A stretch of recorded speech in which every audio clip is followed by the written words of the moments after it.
My family made me feel like a burden, so why do they treat me like a blessing now that I stand on my own? The feeling of being a burden is a slow, spiritual poison, twisting every kindness into an obligation you owe. For 2 decades, I lived under that weight. I'm Marco, 34. My family was built on a foundation of quiet, financial anxiety. My parents, Silvia, 62, and Victor, 65, ran a small, struggling local construction business. Every decision, every conversation, was filtered through the lens of cost and effort. I wasn't the golden child, I was the unexpected, late-in-life expense.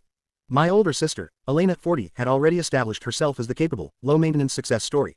She graduated early, got a secure job in pharmaceuticals, and was never a worry. I, on the other hand, was always the problem. I struggled with severe dyslexia, which meant years of expensive tutoring and specialized schooling.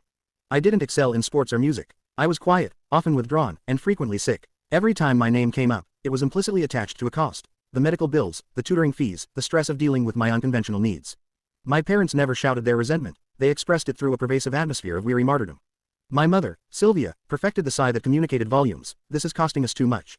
My father, Victor, would preface any minor expense related to me with a detailed breakdown of the sacrifices they were making. My sister, Elena, didn't help. She saw me as the emotional tax on the family's stability. She often reminded me that I was lucky they hadn't sent me away to a boarding school that could handle my issues, subtly framing my continued presence as an act of familial charity. I grew up believing my core identity was defined by what I took from them, their time, their money, their peace. I was the financial drain, the emotional weight, the living proof of their sacrifice. The crippling life lesson I learned was simple. My worth was negative, my existence was a debt that could only be repaid through spectacular achievement or total disappearance. When I finally graduated college, a quiet victory achieved through years of grueling effort and cheap loans I secured myself, I made a promise to that frightened, exhausted version of myself. I would never take another cent, another minute of obligation, from them again. I chose a career path that seemed to contradict my artistic sensibilities, logistics and supply chain management. It was methodical, demanding, and paid well. I poured the silent rage and the desperate need for self-sufficiency into my work.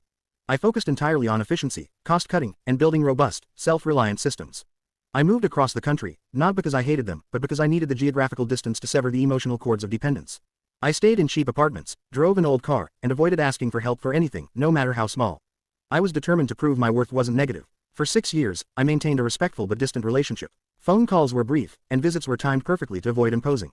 I successfully disappeared from their daily concerns. They rarely asked about my career, they simply noted my independence and assumed I was stable, which meant I wasn't demanding anything. I was the problem solved. My company, Global Nexus Logistics, began quietly scaling. My focus on efficiency and digital optimization tapped into a critical market need. My success wasn't flashy or public, it was defined by staggering quarterly returns and high-profile industry contracts. By age 33, I was quietly wealthy, a co-founder and major shareholder in a firm valued in the hundreds of millions. I used my wealth to buy my ultimate symbol of freedom, a beautiful, self-sustaining property far away, a place where no one could look at me and calculate the cost. The shift in our relationship wasn't triggered by me, it was triggered by my father, Victor, 65, who finally reached the breaking point of his own business. Their small construction company had been struggling for years, relying on old, inefficient methods.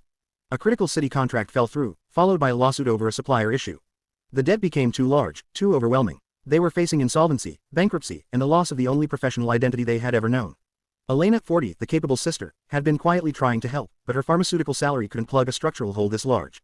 She panicked. In a desperate, frantic search for new business models and financial backing, Elena used her corporate network to research modern logistics firms that specialized in construction supply chains, the exact niche I was dominating. It was through a colleague that she finally discovered the true scale of Global Nexus Logistics and, more importantly, the identity of its co-founder, Marco. The news spread through the family like an electric shock. The brother they considered a burden, the one who struggled with basic reading, was running a multi-million-dollar empire of efficiency. The first call was from my mother, Silvia. Her voice wasn't filled with the usual weary sigh, it was bright, effusive, and jarringly affectionate.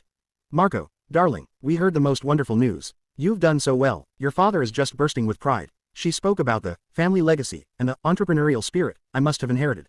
She didn't mention the dyslexia, the tutoring bills, or the sacrifices. I was no longer the cost, I was the miracle. I had been upgraded from burden to blessing, but only because the blessing was financial. What would you do in this situation? Would you be consumed by the desire to remind them of their past neglect, or would you remain calm and let their sudden respect be its own ironic punishment? The transformation in their behavior was breathtakingly immediate and entirely transactional. When my parents called, they didn't ask how I was, they spoke about my firm's capacity. My father, Victor, suddenly saw my logistical company as a strategic partner for his failing construction business. He called me son, but the emphasis was clearly on the unspoken word, savior. Elena was the hardest to reconcile with. The sister who had patronized me for years suddenly needed my expertise. She didn't apologize for her past attitude, she framed my success as a divine family intervention. She argued that since my firm's success was rooted in family resilience, it was my moral duty to invest heavily in their struggling business. We had dinner at their house, the first time in 5 years. The atmosphere was a surreal performance of pride. Every sentence from my mother was designed to validate my achievement.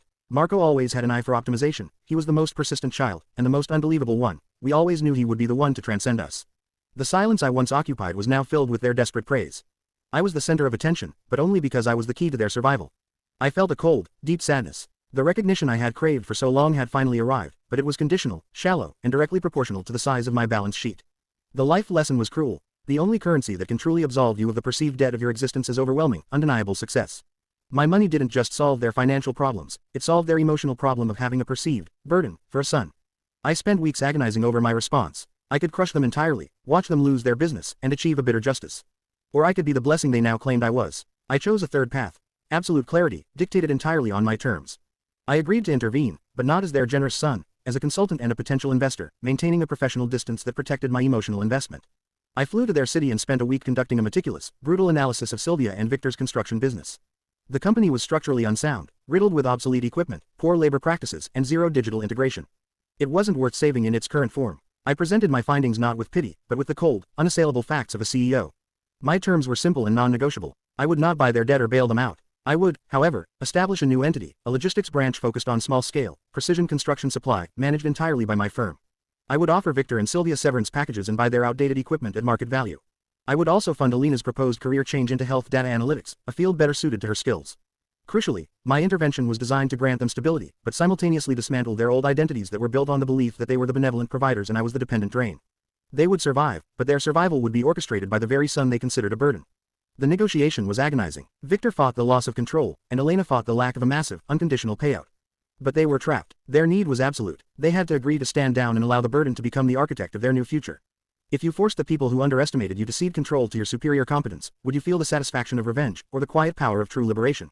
They signed the papers. Silvia and Victor are now retired, financially secure, thanks to the managed transition and generous severance package. Elena is successfully pivoting her career, no longer weighed down by trying to save a failing company.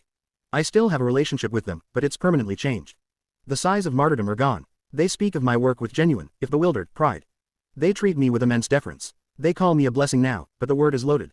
It means I am a source, not a drain. But the emotional truth is that the greatest blessing wasn't the money I gave them, it was the freedom I bought for myself. The true resolution came not when I saved their business, but when I finally accepted that their past behavior wasn't a reflection of my inherent worth, but a reflection of their own pervasive financial insecurity and lack of emotional generosity. They couldn't afford to see me as anything other than a burden until I proved I was an asset. My journey taught me the ultimate lesson. Unconditional self-worth must be cultivated internally. Any love or blessing contingent on external success is merely a reflection of the observer's self-interest, not your intrinsic value. I am still Marco, 34, quiet and methodical. I stand on my own, not waiting for their blessing, but comfortable in my self-made freedom. They needed me to lift them up, but in doing so, I finally lifted myself free of their debt forever. I want to know what you think. If your family only recognized your worth once you achieved success, would you choose to help them financially, knowing your assistance was conditional, or would you maintain your distance to preserve your emotional peace? Let me know your opinion in the comments, and don't forget to like, share, and subscribe.